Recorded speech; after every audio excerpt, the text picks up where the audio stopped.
Buenos días a todos. Yo creo que me conocéis. Soy Andrés, soy el enfermero que está aquí ahora en Nuclés. Y gracias por asistir, eso lo primero de todo. El objetivo de hoy es aprender unos buenos hábitos, vamos a caminar, luego vamos a hablar sobre pues, alimentación, ejercicio, descanso, ¿vale? Manejo del estrés y alguna cosilla más. Y luego vamos a hacer un desayuno saludable, ¿vale? El objetivo es eso, adquirir unos hábitos y que veamos qué se considera algo bueno, algo saludable y además productos, si pueden ser de aquí de la tierra, pues mucho mejor, ¿vale? Y para eso también me acompaña Ana, que también va a participar con nosotros en organizarlo y va a hablar también unas cosas muy interesantes después. Y nada, y Ana, la otra Ana, que nos va a guiar por el pueblo y nos va a explicar cosas también del pueblo. Muy bien. No, lo que has dicho. Bueno, vamos a ver. Ya que vienen ellos, lo lógico es que les enseñemos el pueblo y les expliquemos cosas del pueblo. Hemos variado ligeramente la ruta, porque al ser tanta gente, pues movernos no es lo mismo mover a 20 que mover a casi 50. Entonces hemos variado ligeramente la ruta. Estaba previsto subir al monasterio, dar la vuelta, pero al final la hemos acortado. Entonces, si alguien a lo largo del trayecto se cansa, pues no hay ningún problema, se queda y ya está, no hay problema. La idea es salir de aquí al puente de las Tenerías, seguir el margen del río, llegar hasta el parque, volver por la carretera hacia el pueblo, entrar por el arco, irnos por la placeta, por donde estaba la panadería, y subir a la plaza para llegar al desayuno. Ese es el trayecto. Posiblemente sí que lleguemos al 1,5 kilómetros, pero no a los 2 kilómetros que estaba previsto. Pero bueno, ya sabéis que si queréis hacer 2 kilómetros tenéis que andar un poco más, ¿vale? Vale, pues ya está. Bueno, pues para ellos sobre todo, vosotros estáis en vuestro pueblo y lo sabéis, empezamos este recorrido, esta marcha, la empezamos en la plaza de San Pedro, que toma el nombre de la iglesia de San Pedro, que estaba aquí, justo donde estamos nosotros. El pueblo, en realidad, en la Edad Media se dividía en los barrios que determinaban las iglesias. Estaba la iglesia de San Pedro, que estaba aquí, siguiendo la calle, que esa es la calle Trinidad, estaba la iglesia de la Trinidad, y luego estaba la iglesia de Santa María. Entonces, esas tres, como si dijéramos, esos tres núcleos que giraban en torno a las parroquias, realmente eran los tres barrios. Entonces, como os decía, aquí San Pedro, y aquí era una de las entradas al pueblo y por tanto ahora vamos a ir hacia ella, porque el pueblo estaba rodeado de una muralla, no era la muralla que hay debajo del monasterio, sino una muralla de cal y canto. Vamos a ver en el trayecto un trozo para que veáis cómo era esa muralla. Entonces había una puerta, que estaba la puerta que estábamos aquí abajo, que puede ser pues la puerta de San Pedro, por la iglesia de San Pedro, la puerta de Tarancón, porque realmente es desde donde se entra, desde Tarancón. Mirad, ahí tenemos uno motorizado que también viene a andar, que nos faltaba, ¿vale? Bueno, pues vamos a ir saliendo y salimos hacia el puente de las Tenerías, ¿vale?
Para explicarles sobre todo a ellos, contarles que esta es una de las entradas al pueblo, la entrada más común por la que entra casi todo el mundo, y este es el puente de las Tenerías.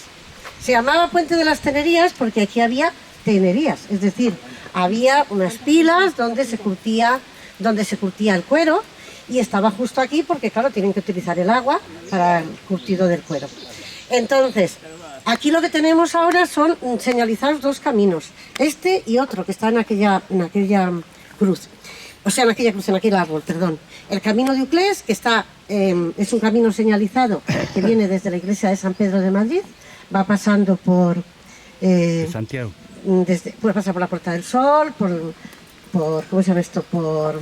Arganda. No, espera, Palacio Real, luego va a Rivas, bueno, pasa por donde está la Caja Mágica, justo al lado del río Manzanares, de ahí va a Rivas, La Poveda, Arganda, Morata, Estremera, Barajas de Mero, Huelves y Uclés.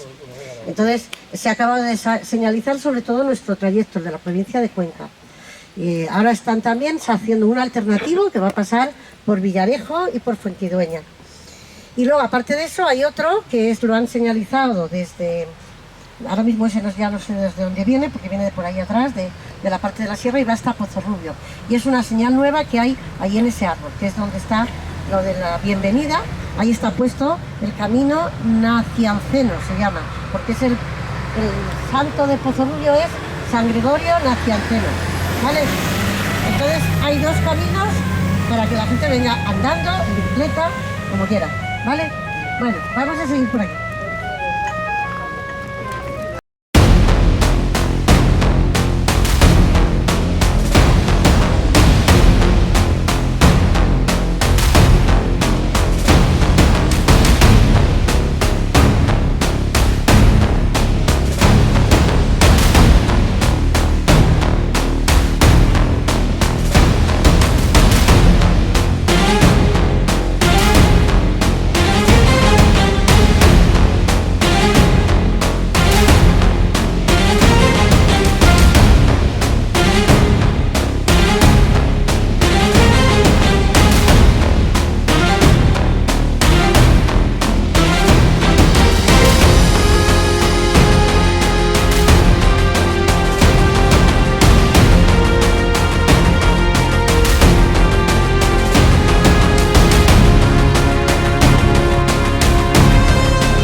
Decía que teníamos que acortarla y no la podíamos hacer tan larga, porque si no, si en este trayecto hay algunos pero eso es normal, cada uno iba a un ritmo. Mira, 2 que nos faltaban, que no me daba ya cuenta que nos faltaban. Bueno, a ver, me paraba aquí porque ahí enfrente tenéis ese trocito de ahí, es lo que queda de esa muralla que había justo en esta parte, en la parte norte, y eso es lo que queda de esa muralla. Es decir, no es una muralla como la que hay al otro lado, sino que es una muralla de cal y canto, que se llama, ¿vale? Y en plan tapial, no propiamente una muralla. Entonces, lo que realmente rodeaba el pueblo era esto. Bueno, no hemos hablado del río. El río, para los que no lo saben, los de Uclés lo saben, pero algunos que están aquí no son de Uclés, se llama el río Edija. El río Edija nace en Rozalén y luego finaliza en el término municipal de Horcajo de Santiago, que es donde desemboca en el río Riánsares. A su vez desemboca en el Guadiana y, como sabéis, en el Guadiana, que es de la Confederación Hidrográfica del Guadiana. Son muy pocos kilómetros y siempre ha sido un río poco caudaloso. Tiene varios puentes, ahora veremos el otro puente. Aquí en Uclés tiene el que hay en el camino de Villarrubio, el que hay en la huerta de los curas, uno dentro y otro fuera, ese que hemos visto, y ahora el del hospital, que será donde nos vamos a parar otra vez, ¿vale? ¿De acuerdo? Seguimos. El Pozo de la Nieve también estaba... Sí, a ver, a ese trozo de muralla se corresponde a donde estaban, aquí había varios pozos de nieve. En el siglo XVIII se habla de al menos 3 pozos de nieve. Lógicamente están aquí porque están en la parte norte, que es la más fría, y luego aparte de eso cerca del río, porque el sistema del pozo de nieve consiste en meterle en meterle la nieve cuando nevaba, se mezclaba con paja, y luego después, claro, eso al final cuando se derretía desaguaba. Entonces lo lógico es que estuviera cerca de un sitio para desaguar. Por tanto, estaban aquí. Entonces aquí había varios, no uno, varios. Y eran de propiedad, los que había eran de propiedad particular, al menos en el siglo XVIII. ¿Vale? Vamos a seguir.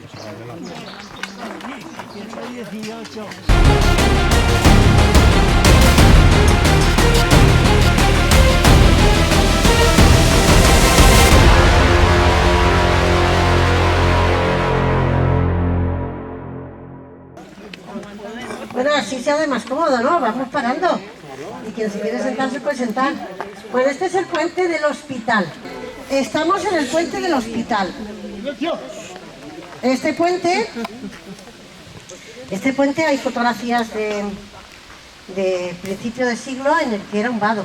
Ni siquiera había puente. El puente se va a hacer después y se va a hacer en los años 40. En la posguerra es cuando se va a hacer este puente. Pero simplemente era un vado, igual que está en el caso de Fuenterredonda, también ese paso. Recibe el nombre de Puente del Hospital porque ahí había un hospital, el Hospital de la Misericordia. El Hospital de la Misericordia estaba ahí, da nombre al puente y da nombre también al cementerio. Los cementerios, normalmente, entonces, lo normal es que los cementerios, cada cementerio estaba al lado de la iglesia. Cada iglesia tenía su propio cementerio. Pero eso llega a originar un problema de salud, porque al final, pues esos cementerios en un sitio donde había gente, los muertos estaban ahí enterrados, podían oler, provocar enfermedades. Entonces, a finales del siglo XVIII se empieza a establecer la norma de que los cementerios tienen que salir de las iglesias. Y entonces es cuando empieza a entrar la norma, pero realmente aquí, hasta 1800, eso es que se ha quedado sin batería o algo. No. Sí, pero no se oye ya. Sí, pero que Ah, este se ha apagado. Claro. Ahí. Bueno, a ver, entonces aquí es en 1833 cuando finalmente ya no les queda más remedio que hacer caso, y entonces es cuando van a hacer este cementerio a este lado. Los cementerios, la orden que había, que es una orden primero de Carlos III, bueno, hasta que llegamos a 1834, que ya es Fernando, Fernando VII, no, ya es más adelante. Entonces, lo obligatorio era que estuvieran en las afueras del pueblo y en la parte norte. Y entonces fue por lo que está aquí el cementerio. Y por eso también tenemos luego otro cementerio más allá, porque los cementerios siempre se intentan poner en la parte norte porque es la más fría. Entonces, el cementerio, ya sabéis, que primero se hizo uno y luego se le amplió, porque el cementerio no llegaba al camino, pero luego se amplió todo este trozo para que llegara al camino.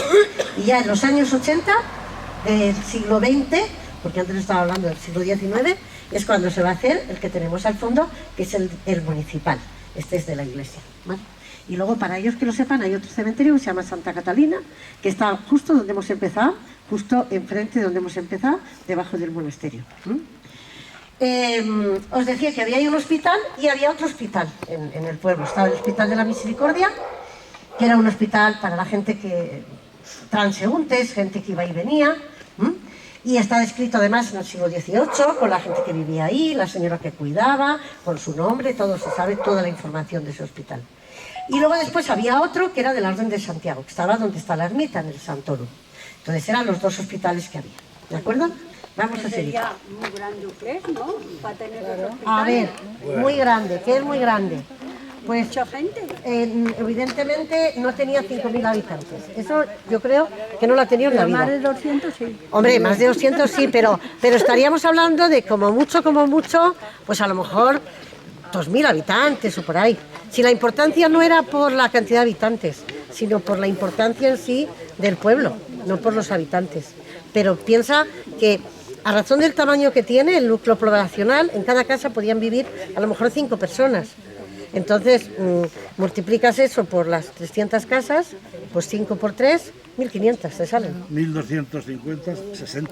Salieron en el 1958. Bueno, eso sí. Que hice yo el padrón de la habitación. Claro, eso sí. Cuando estaba Jaime y Pero estamos hablando de más atrás, que además vivía más gente en casas mucho más 1260 pequeñas, salieron. más insalubres.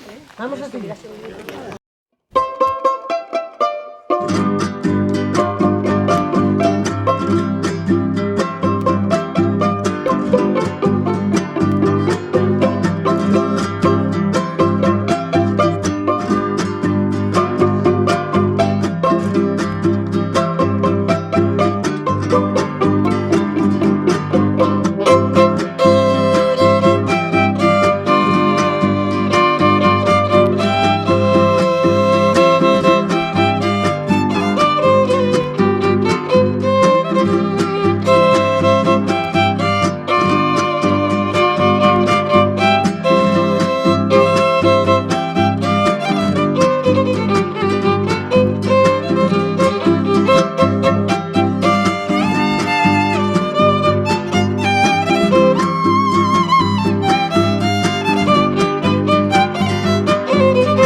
hacemos una parada en el Parque del Pradillo, porque el parque, pero no puede perder su sobrenombre, el Parque del Pradillo, ¿vale?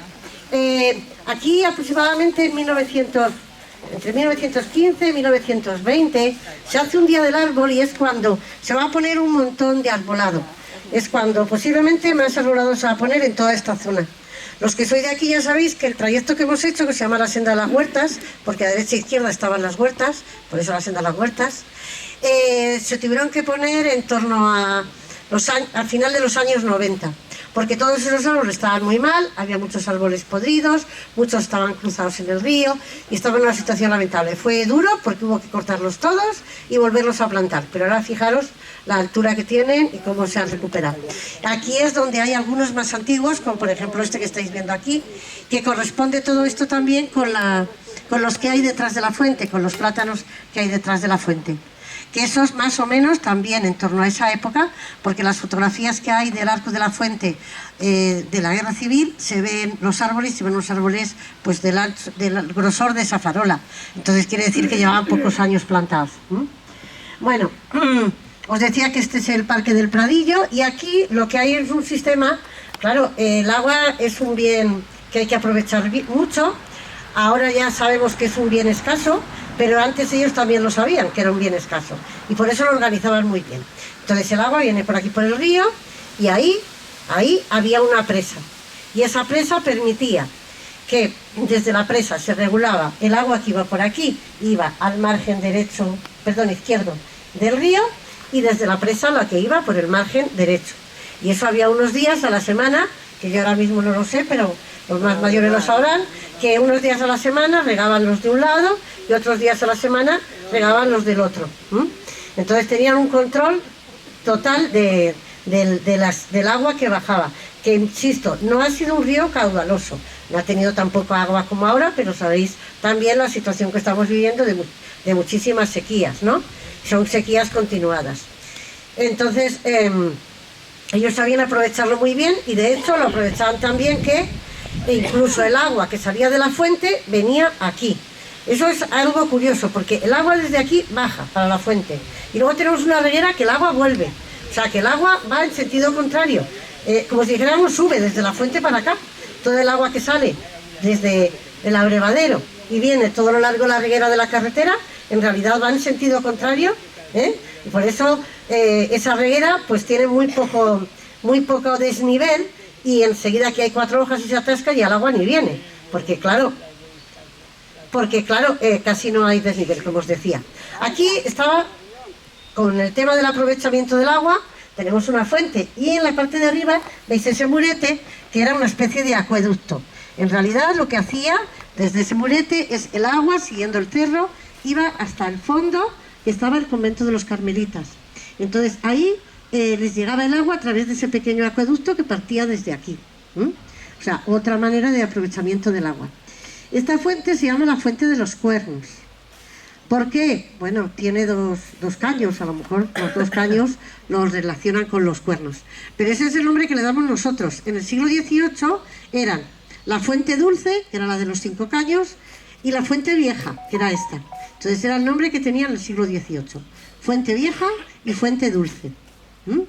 Estas fuentes, las dos, las pilas, se van a ir, las pilas y el abrevadero en el siglo XVIII se van a rehacer en varias ocasiones. De hecho, ahí en la pila pone la fecha, 1800, luego el pico ya no me lo sé, porque 82. Ya es mucho, 82. ¿Aquí 82?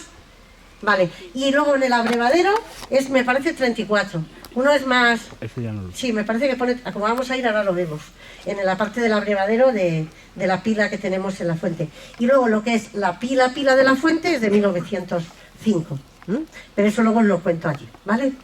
Yo no sé si alguien quiere contar algo, porque la única que hablo soy yo, pero a lo mejor alguien quiere contar algo. Ya que nos hemos parado, a lo mejor alguien... ¿Nadie? La fuentecilla que había antes. Ah, vale. Más hacia arriba, antes de llegar a la Fuente Redonda, había una fuentecilla. En realidad no era una fuente, era un registro. Era el agua que bajaba desde el estanque, va pasando por distintos sitios. Primero, el estanque está lo que se llama el arca, que es de donde emana el agua. Y de ahí sale la tubería y el siguiente registro es el cofre, que es Cuando vayáis para Rozales os fijáis a mano izquierda y veis como una pequeña caseta blanca, que eso era el cofre y era un registro. Y más adelante, al lado de la Mora Encantada, antes de llegar, si venimos desde Rosalén o después de la Mora Encantada, según subimos de Uclés, ahí había, de la tubería que bajaba desde ahí arriba, pues había como una pequeña fuente que estaba pues casi muy en el suelo, y desde ahí el agua que salía se incorporaba también, claro, no se perdía, se volvía a incorporar al cauce del río, ¿vale? Porque estaba justo al lado del río.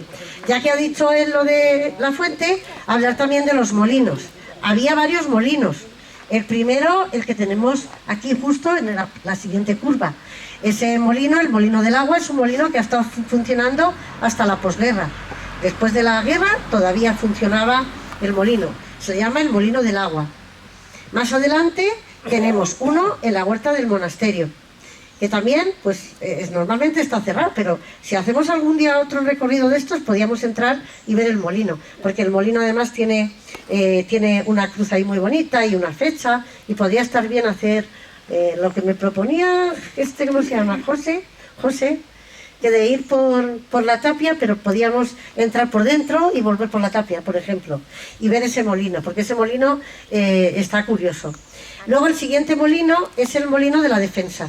No, perdón, había otro antes. El molino de Comendador.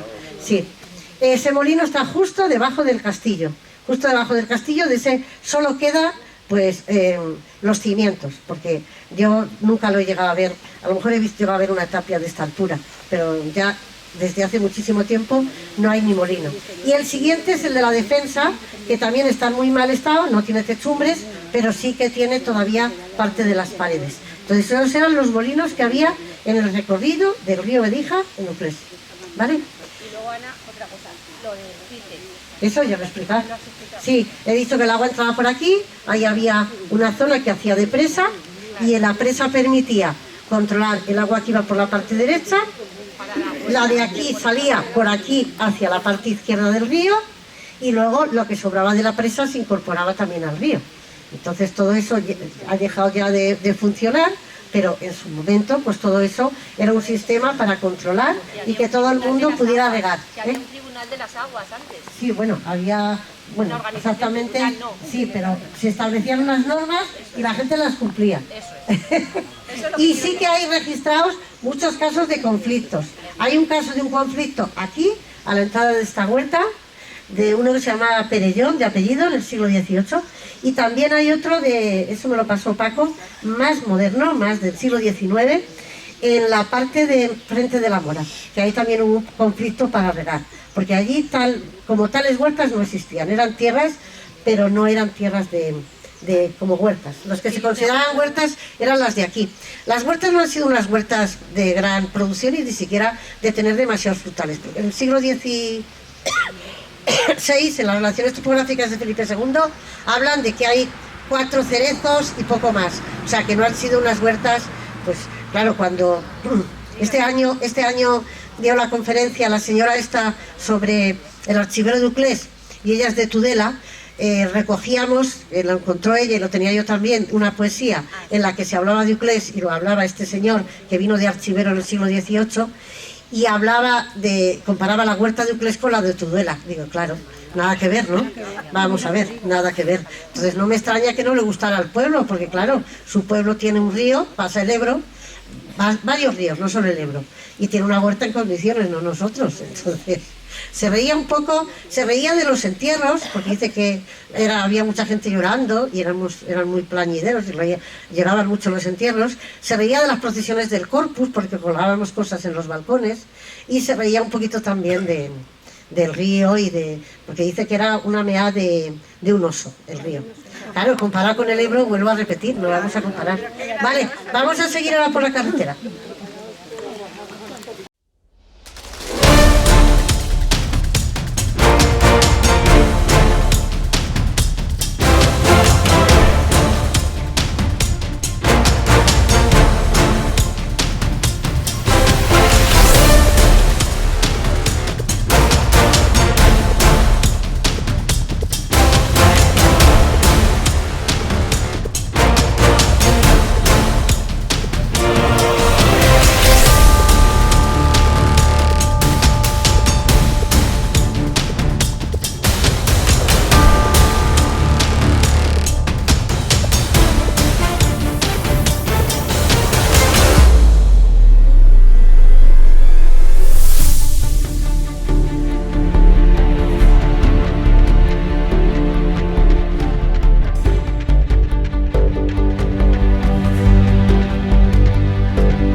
fuente dulce, ¿vale?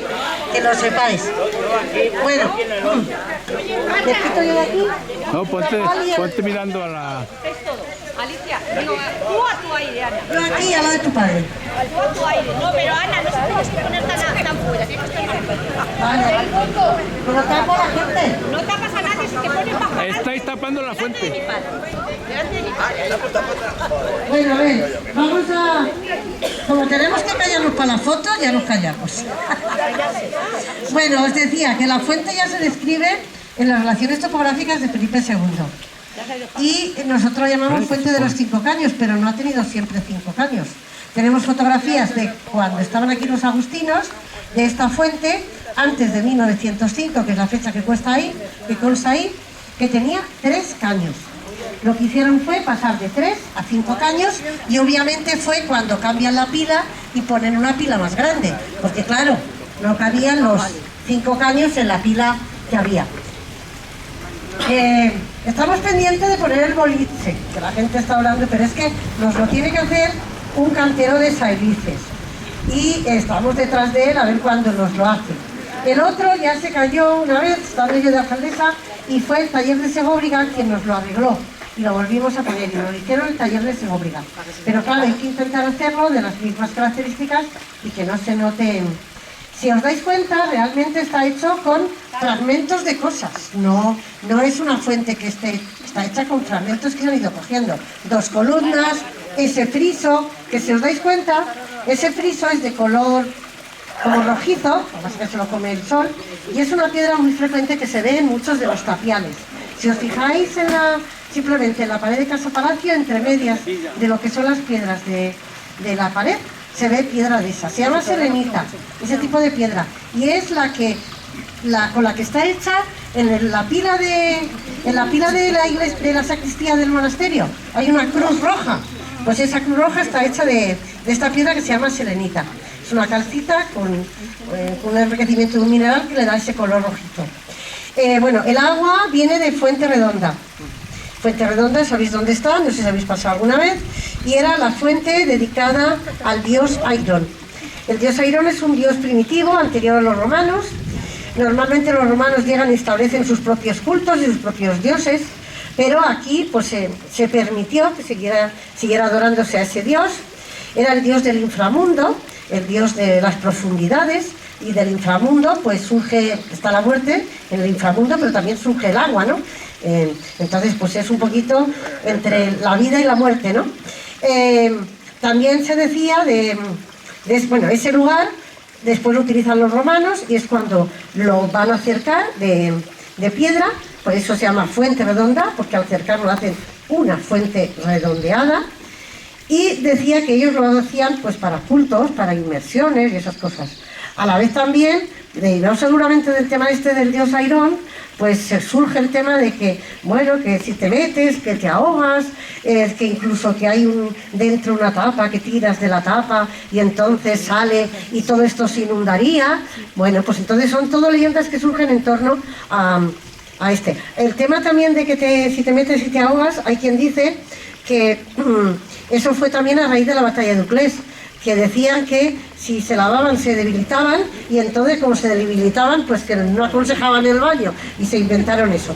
Pero sí que es verdad que hay una leyenda, porque este dios Airón hay dios Airones por toda Europa. En el libro de Miguel Salas recoge un montón. Recoge en España, recoge en Portugal, en Francia, en toda Europa se habla de este dios. Y hay una canción sefardí que habla precisamente de unos hermanos que se ahogan en el pozo Airón. En Almarcha hay uno, en Fuente del Espino de Aro hay otro, en la iglesia de la Sei de este pueblo, ¿cómo se llama? De Valeria, hay también otro pozo, y todos dedicados al dios Airón. Bueno, de frente, que no nos lo deja ver el camión, la puerta del agua. Os decía al principio que había una puerta donde hemos empezado. La siguiente puerta estaría enfrente del puente del hospital, que sería la siguiente puerta de acceso. La siguiente puerta estaba aquí, que es la única que es de piedra y que se llama Puerta del Agua. Esta fuente se va a rehacer en el siglo XVIII, porque el escudo que hay arriba es del siglo XVIII, de 1700 50 y tantos, ¿vale? La siguiente puerta estaba ahí en la placeta y la siguiente puerta estaba donde la ermita, que era la puerta de Valgrosería. Y más arriba otra en el castillo.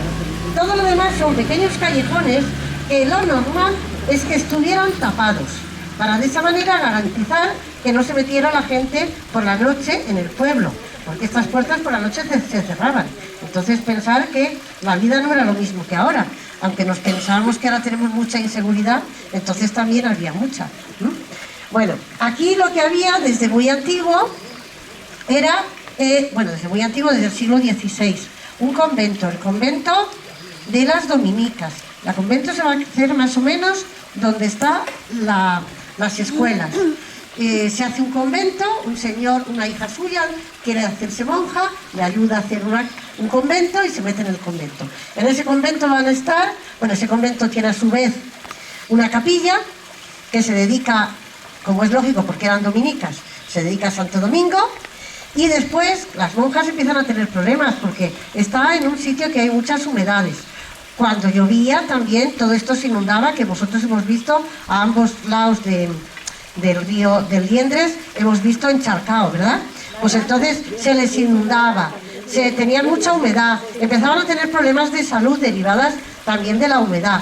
Entonces es cuando las monjas se trasladan de ahí al pueblo y entonces se van al lado de la iglesia de la Trinidad, y ahí, que es donde ahora vamos a desayunar, está el Pósito, y el resto de la manzana, todo ese resto de la manzana era la iglesia de la Trinidad y el convento de las dominicas.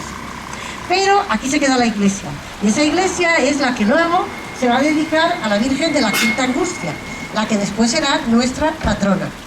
Durante el siglo XVIII es cuando más auge se le está dando a la Virgen de las Angustias. Entonces aquí, en las afueras del pueblo, estaba la ermita y la gente venía de paso, entraba a la ermita, se hacía una fiesta que se hacía aquí delante, que incluso hablan de que había hasta fuegos artificiales en el siglo XVIII, y entonces la Virgen empieza a adquirir una cierta relevancia, no solamente para los duplés, sino para los de fuera. Empieza un señor que se llamaba Juan Antonio Fernández Plaza a recopilar lo que llama el casos raros, y son casos en los que, serían como milagros, ¿no?, que recogen de gente, pues que tiene devoción a la Virgen y le pide que se le cure a alguien, o un caminante que dice que lo habían atracado por el camino, que venía por el camino de Alcázar y lo habían atracado, y gracias a la Virgen, que él tenía devoción a la Virgen, él se salva. Entonces se recogen muchos casos de esos, y eso es lo que va a llevar a que al final se solicite que sea declarada patrona de Uclés. La Virgen va a estar aquí hasta que llega la Guerra de la Independencia. ¿Dónde es el sitio más frágil y el más fácil de atacar? Pues lo que hay fuera del recinto. Lo que yo os decía, todo esto estaba cerrado. Entonces, aquí fuera solo había, en el siglo XVIII, lo que eran los restos del convento, porque ya no estaban las monjas, estaba la ermita de la Virgen y dos mesones, que uno era del hombre del que hizo el sepulcro, de Tomás de Torres Moya. Y estaban fuera para que no molestar, Los mesones estaban aquí dejaban los animales, para que durmieran, los arrieros y los que estaban por los caminos. Entonces, ¿qué decía? El sitio más fácil de atacar cuando la Guerra de la Independencia fue la ermita, y la atacaron en varias ocasiones. La primera vez entraron, la siguiente quemaron las puertas, a la siguiente desenterraron a los mismos que se habían enterrado la primera vez en la ermita. Entonces esa ermita va a desaparecer. Claro, la primera vez que lo atacan ya lo que hacen es que se llevan la Virgen a la plaza. Y ya desde entonces se queda en la plaza, y ya esta ermita se queda ahí abandonada, y posiblemente os digo que corresponde exactamente con el recinto de donde estaban las escuelas, que es donde ahora están. En un lado tiene la sede la Asociación de Jubilados, ¿vale? Aquí ha sido mucho rollo, hemos descansado, vamos a seguir. Ana, es muy difícil ese Cristo que no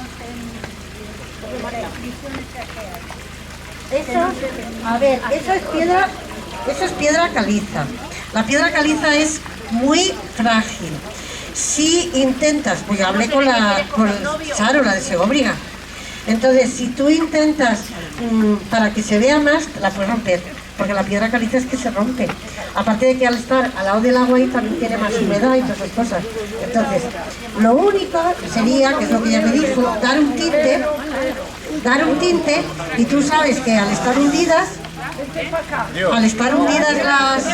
las letras, el tinte se quedaría en las letras y se veía un poco más. Pero tocarlo es un peligro porque se rompe. Se rompe. Sí.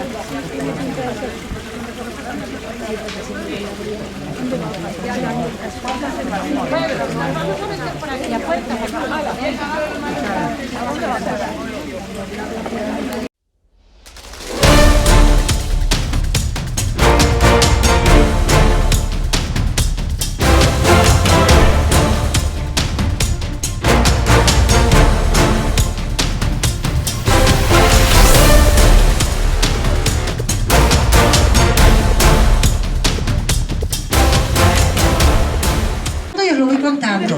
No nos vamos a parar, porque si no, tardamos mucho. ¿Vale? La plaza del Conde Cedillo. Es la plaza de Cantarranas, así se ha llamado siempre. Se llama Plaza del Conde Cedillo. Falta gente, ¿no? Desde 1925. Yo voy andando, ¿vale? Hasta entonces era Plaza de Cantarranas. Y sigue siendo Plaza de Cantarranas para que se quede. Bueno, yo os voy contando un poquito, casi sin pararnos, ¿vale? Esta era la calle Isabel I, es la calle Isabel I de Castilla, pero su nombre era Baldosería. Baldosería y Sillería son dos calles del pueblo que tienen que ver con los gremios que, en el caso de Baldosería no son baldosas, no son baldosas, y en el caso de Sillería no son sillas de caballo, ¿vale? Y aquí es donde tenemos una casa que era la Casa de los Torres, y a este otro lado, que queda solamente ahí, como podéis ver, el Corral de los Indios, que ahí queda lo que es el pórtico. Se llama de los Indios porque esta gente en el siglo XVI se fue a América. Y entonces allí en América, bueno, utilizaron su fortuna, algunos fueron y volvieron, pero por lo general, casi todos se quedaron en México. Primero fueron a la conquista de México. La cosa le fue mal, le pidió a Felipe II que le ayudara, por favor, le dio un cargo que era el control de las minas y entonces eso le permitió tener un cierto estatus. Y luego, en el siglo XVIII, uno de sus descendientes fue matemático, filósofo, especialista en minas. Y una de las calles principales de México tiene el nombre de Joaquín Velázquez de León, que él en su biografía pone que sus descendientes son yuples. Entonces, no hace mucho, yo he tenido aquí gente que no es apellido de México que viene buscando sus ancestros. Se van bastantes y de Torrubias también, porque esta gente tiene que ver con Torrubias. Entonces se van bastantes a América, a hacer las Américas. Las dos casas son de los Torres, pero esa es más antigua. Esta se va a hacer más tarde. Esta en 1752 aún no se había construido. Se va a construir después. Y las dos son de los Torres. Y luego ahí había una puerta, que era la puerta de Baldosería. De forma que lo que es hoy la ermita, que está un poquito más para afuera, estaba extramuros. Estaba fuera de lo que era la villa. Parecerá que es muy cerca, pero estaba fuera. Entonces ahí es donde estaba el Santoro. Ese era un edificio de la Orden de Santiago, donde también hubo un pequeño hospital. Y Que cuentes la anécdota de quién nació ahí. ¿Aquí? Sí. ¿Quién nació? Tú naciste ahí. Yo nací ahí. Yo y todas mis hermanas. Las 6 hijas que tuvo mi madre, nacimos aquí, en esta casa. Yo estuve viviendo aquí hasta que tenía 20 años. Ya, pero que naciste ahí. Sí, en esa casa, en la ventana de... la primera ventana. Ana, Vale. y bien que lo pasábamos. Sí, ella vivía aquí y esto, las navidades, era la bomba. Cuando se juntaban con las zambombas y las panderetas y las botellas de anís. Las hogueras Era un que barrio hacíamos. que estaba, ahí estaba la tienda y correos, aquí estaba la panadería y hay un bar. Aún no se había inaugurado la iglesia y por tanto todavía estaba la ermita, que es donde se hacía la misa. Entonces este era pues el sitio donde más movimiento había. No digo que más que la plaza porque no, pero había mucho movimiento. Vamos a seguir ya. Las hogueras que hacíamos. Sí. Y Para los belenes. Santa Lucía. Santa Lucía es su madre. Su madre Santa tuvo un Lucía. problema con el ojo. entonces no veía con un ojo. Y ella siempre el día de Santa Lucía hacía aquí una hoguera. de Santa Lucía aquí. Tenían ovejas y cogió el... y al final...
vamos a continuar con la charla que os queríamos dar, ¿vale? El objetivo, como os he dicho ya, es pues, aprender unos hábitos de vida saludables. ¿Con esto a qué me refiero? Son cosas que nosotros tenemos que incorporar desde pequeños.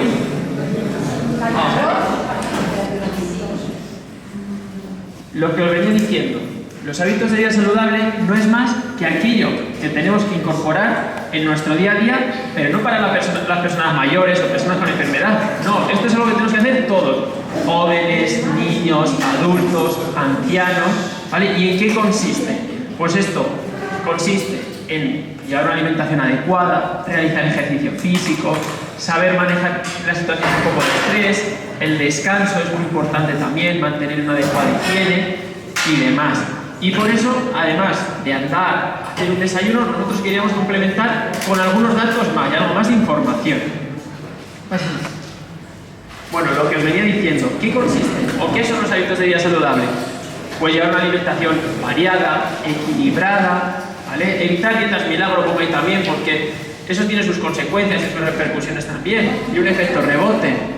Reducir el consumo de grasas saturadas, grasas trans, que son grasas que están presentes pues, en alimentos precocinados, bollerías, que son malas para nuestro organismo. El abandono del consumo del tabaco, abandonar también el consumo del alcohol, llevar una vida activa y un adecuado control del estrés, que eso es un problema muy frecuente ahora mismo, en la actualidad. Esto es una publicación que hizo la Organización Mundial de la Salud y venía a decir lo mismo. ¿Qué hábitos de vida tenemos que tener o qué hábitos de vida saludable tenemos que incorporar en nuestro día a día? Una alimentación correcta, la práctica de ejercicio físico, el descanso, muy importante también, que es un problema frecuente, que cada vez descansamos peor. Una adecuada higiene, el abandono del tabaco, la prevención de accidentes, lesiones y un adecuado cuidado de nuestra salud mental, la ansiedad, la depresión. Pero hoy nos queríamos centrar un poco más en alimentación, ejercicio y luego algo después que os voy a contar, ¿vale? Mi caso, vamos a hablar de alimentación. ¿Qué consiste en una alimentación adecuada, saludable? Pues tiene que ser una alimentación variada. ¿Con qué me refiero a variada? Tenemos que incorporar de todos los tipos de alimentos en nuestra alimentación. No siempre comer de lo mismo, porque si yo siempre como de lo mismo, le aporto siempre los mismos nutrientes, los mismos alimentos, y con eso conseguimos un efecto tóxico. Si yo como alimentos ricos en colesterol todos los días, pues al final eso repercute y probablemente tenga colesterol. Lo ideal es comer de todo, porque si yo como de todo, le estaré aportando al cuerpo todos los nutrientes que necesita. Equilibrada. Con equilibrada me refiero a comer más o menos lo que gastemos. Si nosotros comemos mucho más de lo que gastamos, el cuerpo va a tender a engordar. Si nosotros comemos un poco menos, tiende a adelgazar. ¿Vale? ¿Qué alimentos tenemos que evitar? Pues debemos evitar alimentos precocinados, grasas, ¿vale? Grasas trans, grasas saturadas. Muy importante también, y es algo muy frecuente, que las personas se saltan las comidas. Lo ideal es hacer el desayuno, hacer algo a media mañana, un almuerzo, comer, merendar y cenar. Eso es lo ideal. Es frecuente encontrarnos el problema de que la gente no desayuna o no almuerza, ¿vale? O no merienda. Lo ideal es hacer las 5 o 6 comidas del día. Pasa. Para que os hagáis una idea, una dieta adecuada, equilibrada, ¿vale? Debe incorporar un 55% tienen que ser carbohidratos. Con esto me refiero a la patata, al pan, al arroz, a la pasta. Un 30% tienen que ser grasas. ¿Pero qué grasas? Tienen que ser grasas saludables, sobre todo las del aceite de oliva, ¿vale? Son grasas buenas. El aguacate también tiene buenas grasas, los frutos secos. Y un 15% tienen que ser proteínas, que las proteínas están en la carne, en el pescado, en los huevos, ¿vale? ¿Y cómo tienen que ser esos alimentos? En el caso de los carbohidratos, lo ideal es que sean integrales, ¿vale? Y cuanto más naturales, mejor, sin azúcares añadidos. El azúcar blanco, ¿vale? Es el que decimos de azúcar añadido o azúcar refinado. Este tenemos que evitarlo. Es el que va a subir mucho nuestro azúcar y el que a la larga va a tener más repercusiones. Lo ideal, integrales. Y los integrales son los que no se les ha quitado la cascarilla, ¿vale? Tienen más fibra. Las grasas ideales, pues las de origen vegetal. El aceite de oliva es el mejor, ¿vale? Y evitar las grasas saturadas o grasas trans que están en los alimentos en sus pollerías industriales, ciertos embutidos, pues las salchichas, los salchichones, las mortadelas, ¿vale? Es preferible carnes más magras, eso sí, ahora lo diré también. Proteínas de origen vegetal, legumbres, ¿vale? En los frutos secos también tenemos proteínas, y luego tenemos las de origen animal, como las carnes, los pescados y los huevos. Y debemos comer unas 5 raciones de fruta y verdura al día, ¿vale? Más o menos 2 raciones de verdura, lo ideal, una cruda, que es fácil, al final en ensalada, y ahora en verano pues tenemos huertos, pues los tomates, ¿vale? Los pepinos, y otra cocida. Y frutas, lo ideal es que sean de todos los colores. Para garantizar eso, pues va por temporada, pues hay temporada de la fresa, o temporada de las cerezas, lo ideal es comer de todas, ¿vale? ¿Y qué tenemos que evitar? Eso es algo que más o menos lo tenemos todo claro, pero luego en el día a día no todos lo cumplen. Por ejemplo, snacks, patatas fritas de bolsa, o doritos, o cortezas, cosas así. Las bollerías, industriales igual, tienen más grasas, tienen muchos azúcares. Al final el objetivo es que gusten mucho y para que lo compremos. El alcohol, ya digo, embutidos. Lo ideal son embutidos como el jamón cocido, el pavo, el jamón serrano si le quitamos la parte blanca, y tenemos que evitar los salchichones, mortadelas, chorizos, salchichas. Si nos fijamos bien en los ingredientes, suelen tener muy poca carne, y además la carne que tiene suele ser más tocino, ¿vale? Más grasas. Comidas precocinadas, las que podemos comprar ya hechas en los supermercados, igual, suelen tener mucha más sal, ¿vale? Para tener más gusto, que nos gusten más grasas. Los dulces tenemos que evitarlos. Los frutos secos salados, al natural bien, pero los salados no, por el problema sobre todo de la tensión. Y evitar salsas como el ketchup o la mayonesa, y evitar los refrescos. Al final, con las comidas lo ideal es beber agua, ¿vale? Y evitar los refrescos, tienen muchos azúcares y además son calorías que nosotros le metemos al cuerpo y no te enteras, y al final eso hace que engordemos un poco más. Y es muy importante también la forma de cocinar los alimentos. No es lo mismo comer las cosas fritas, rebozadas o empanadas que hacerlas a la plancha. ¿Qué es lo ideal? Hacerlas hervidas, al vapor, ¿vale? En el horno, y utilizar un poquito de aceite, pero un poquito, ¿vale? Y lo ideal es que sea aceite de oliva, ¿vale? ¿Qué pasa con los empanados, los rebozados? Que nosotros estamos metiendo un extra de calorías. Cuando yo lo empano, pues estoy metiendo más harina. Cuando yo lo rebozo con pan o demás, estoy metiendo más calorías. Que cuando lo comemos no nos enteramos, porque no es mucho volumen, es un poquito, pero que al final son más calorías al cuerpo. Otro problema que tienen los empanados y los rebozados es que cogen mucho aceite, entonces son más calorías todavía. Por tanto, ¿se puede comer? Sí, pero de vez en cuando, ¿vale? Para que os hagáis una idea, comer, o sea, no hay ningún alimento prohibido, ¿vale? Hay personas que sí, por la enfermedad que tengan además, pero la población general puede comer de todo, pero comerlo, pues la bollería o algún dulce de más, de vez en cuando, algo puntual, ocasional, pero no todos los días, ¿vale? Y la comida, cuando la cocinemos, lo ideal es conservarla en la nevera, no dejarla al aire. Y si tenemos algo congelado y lo queremos cocinar al día siguiente, para descongelarlo hay que dejarlo en la nevera, nunca al aire. Esto es una pirámide de alimentación saludable. Para que os hagáis una idea, abajo del todo está lo más importante. Y según, o lo que tenemos que comer con más frecuencia, y según vamos ascendiendo, tenemos que comerlo con menos frecuencia. Abajo del todo, ¿qué estaría? Beber agua, cocinar bien los alimentos, pues eso, al vapor, hervidos, ¿vale? Por encima, ¿qué tendríamos? Los carbohidratos, la patata, el pan, la pasta, el arroz, que tenemos que comerlo entre 2 y 3 raciones al día. Luego la fruta y la verdura, que ya he dicho que otras 5 raciones al día. Por encima, terminamos las proteínas, la carne, el pescado, los huevos. Esto tenemos que irnos alternando, hay que comer de todo. Si yo por el día como huevos, pues por la noche pescado, al día siguiente para comer carne y luego pescado. Tenemos que evitar comer todos los días pescado, o todos los días huevos, o todos los días carne, ¿vale? Porque al final cada uno nos aporta una cosa, hay que comer de todo, irnos alternando. ¿Qué tenemos que evitar? Que a las carnes rojas, que suelen tener más grasas, los procesados, el alcohol, ¿vale? O los dulces, que eso se pueden comer, pero de vez en cuando, ¿vale? Algo ocasional, algún cumpleaños, alguna fiesta, pero de vez en cuando. Al igual que la alimentación es importante para nuestra salud en general, para tratar las enfermedades, al final es como otro tratamiento. Lo que pasa es que a lo mejor no se le da la importancia. No se nos olvida quizás tomarnos una pastilla, pero sí se nos olvida salir a caminar, o sí se nos olvida comer bien, ¿vale? Y es igual de importante. Pues el ejercicio físico, según la OMS, deberíamos hacer, más o menos para estar sanos, para tener una repercusión positiva en nuestro cuerpo, deberíamos hacer 150 minutos a la semana de caminar, o bicicleta, o natación. Ideal, llegar hasta los 300 minutos, a una intensidad más o menos moderada. ¿Y a qué me refiero con moderada? Pues es intensidad moderada para que os hagáis una idea, sin tener un reloj, sin tener, no hace falta. Si yo empiezo a notar que sudo, noto que mi corazón se acelera, noto que mi respiración va más rápido, podríamos hablar de una intensidad moderada. Si voy con otra persona y ya me cuesta hablar con él, podríamos hablar de intensidad moderada. Lo ideal es aumentar un poco más la intensidad, pero ya os digo, esto al final hay que individualizarlo. Pues una persona más joven quizá pueda ir más rápido que una persona más mayor. Cada uno tiene su nivel. Si nos tenemos que sentar, tenemos que pararnos a descansar, se para a descansar. Que andamos un poquito por la mañana y otro poquito por la tarde, vale. perfecto, pero cada uno a su nivel. Pero intentar siempre estar activos. Y si podemos, hacer ejercicios de fuerza.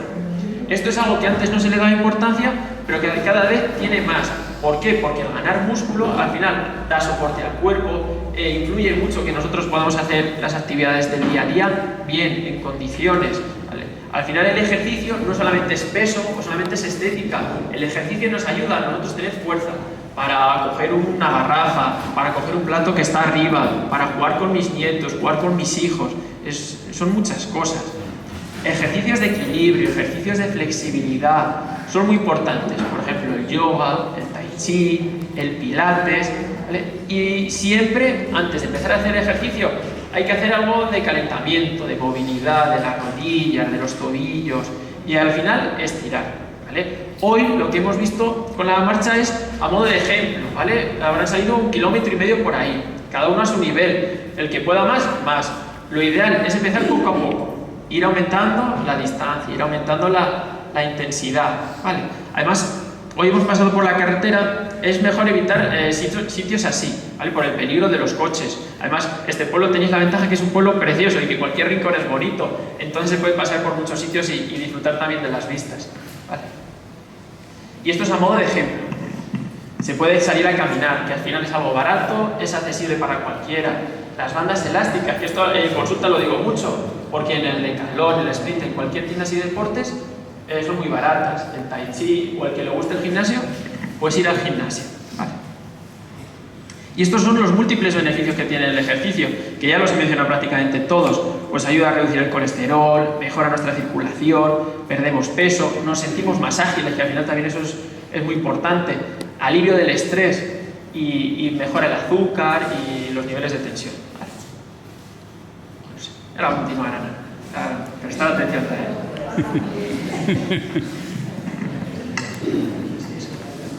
Buenas. Bueno, yo lo primero es dar las gracias por la acogida que ha tenido la actividad y voy a hablar de una parte que es menos conocida, porque todo el mundo cuando piensa en hábitos de vida saludables pues piensa en la alimentación, en el ejercicio, pero hay una parte que es desconocida y que es igual de importante, ¿vale? Empiezo con el descanso, ¿vale? Se recomienda dormir entre 7 y 8 horas al día, ¿vale? Seguir una rutina previa al sueño, ¿vale? Pues evitar el uso de pantallas, que ahora estamos todos enganchados al móvil, ¿vale? Evitar el ejercicio físico a última hora del día y evitar estimulantes, ¿vale? Sobre todo, pues a mitad de tarde, después de comer ya, evitar el café sobre todo, ¿vale?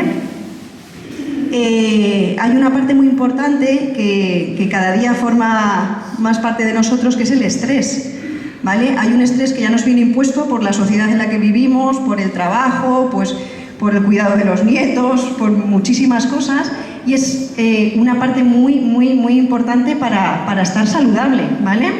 Tenemos que saber reconocer y evitar situaciones estresantes. Cada uno es un mundo y cada uno tendrá sus situaciones puntuales, ¿vale? Establecer prioridades y planificar. El tema de planificar es muy importante, ¿vale? Porque eso nos hace evitar situaciones que nos puedan llegar hasta ese estrés físico o psicológico, que es el que nos va a hacer buscar ayuda. Y eso, si resulta difícil, buscar ayuda profesional. Nos tenéis a Andrés y a mí para cualquier cosa y para lo que necesitéis. Siguiente. Hábitos tóxicos. Aquí pues habría muchísimos. Yo voy a hablar sobre todo del tabaco y del alcohol, que es como lo más común, pero hay drogas y muchas más cosas, ¿vale? El tabaco tiene una sustancia que se llama nicotina, que es la que nos produce el enganche, por así decirlo, ¿vale? Y es la causante de muchas enfermedades. Lo más conocido, pues el cáncer de pulmón, enfermedades cardiovasculares, pero hay otras enfermedades que vienen derivadas del abuso de la nicotina, como los cánceres otorrinos o cáncer de vejiga, ¿vale? Aparte, pues a nivel económico, a nivel de adicción, que es muy importante. Y lo mismo digo, buscar ayuda. Tanto Andrés como yo, pues estamos aquí dispuestos a quien quiera y esté mentalizado a ayudaros para que podáis dejar de fumar, ¿vale?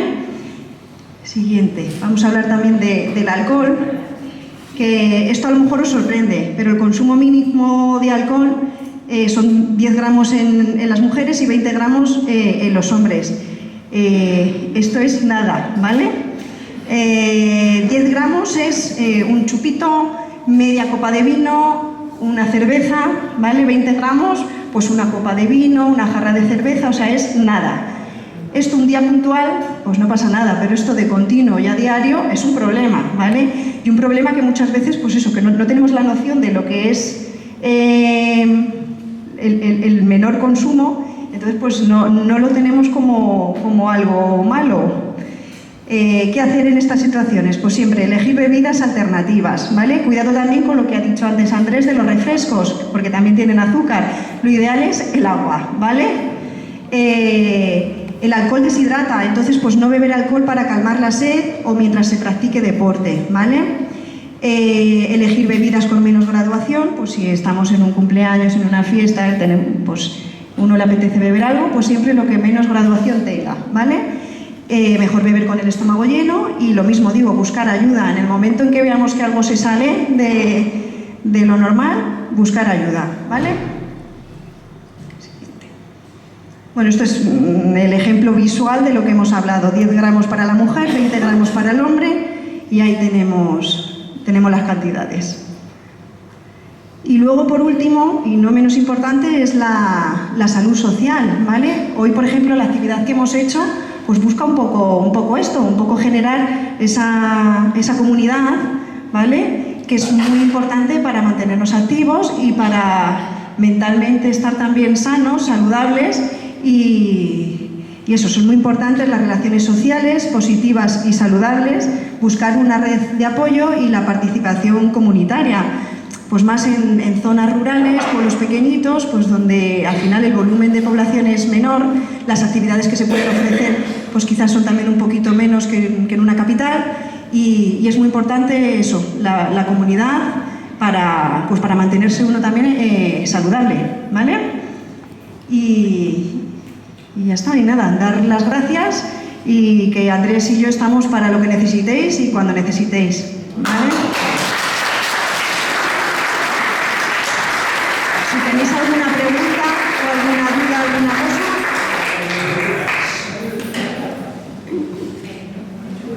Pregunta no es que preguntes, que es el... Y si no, pues eso, de manera individual en la consulta nos podéis también preguntar cualquier cosa, cualquier día. Pues nada, eso, que muchísimas gracias. Sí, que muchísimas gracias por asistir. Ahora vamos a ver y vamos a probar también lo que es el desayuno saludable. Gracias por colaborar, todos los que hayáis colaborado y el ayuntamiento también. ¿Vale?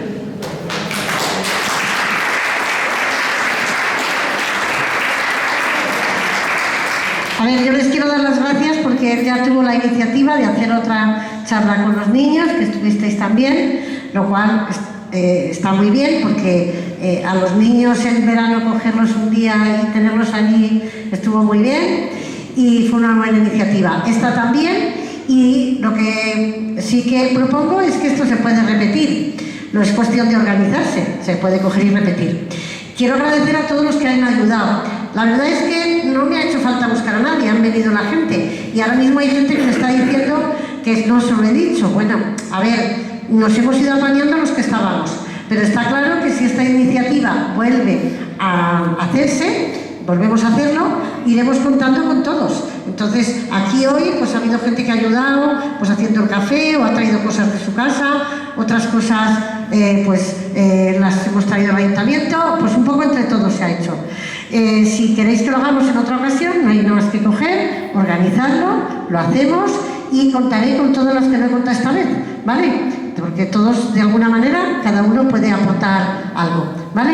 Así que muchas gracias. Os voy a organizar para el desayuno. Mirad, primero vamos a dar el café, así que si alguno de la pareja que se levante uno de los dos y traemos el café. El café está ahí, Monse, alguien más si es caso que le ayude, y tenemos leche caliente y fría, café descafeinado, café normal, sacarina, azúcar, y también tenemos té que ha hecho Maribel, ¿vale? Y luego, después ya vamos a ir a aquella mesa donde están los platos.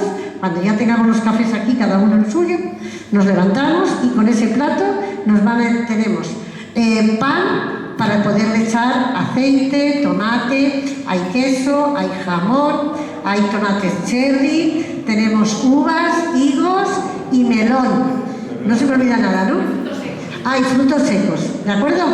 Esto no hay que comerlo todos los días, pero es una dieta que podéis cada día hacerla, pues utilizando y variando todos estos productos, tal y como nos han dicho ellos. Hemos intentado, algunas cosas ha habido que comprarlas, pero las uvas, los higos, pues hemos intentado, y el tomate, que sean los nuestros, aprovechando pues lo que nos da la tierra en ese momento. Cuando haya melocotones, melocotones, cuando haya peras, peras, y ahora que hay uvas, pues uvas y melón tan rico, ¿vale? Venga, que aproveche.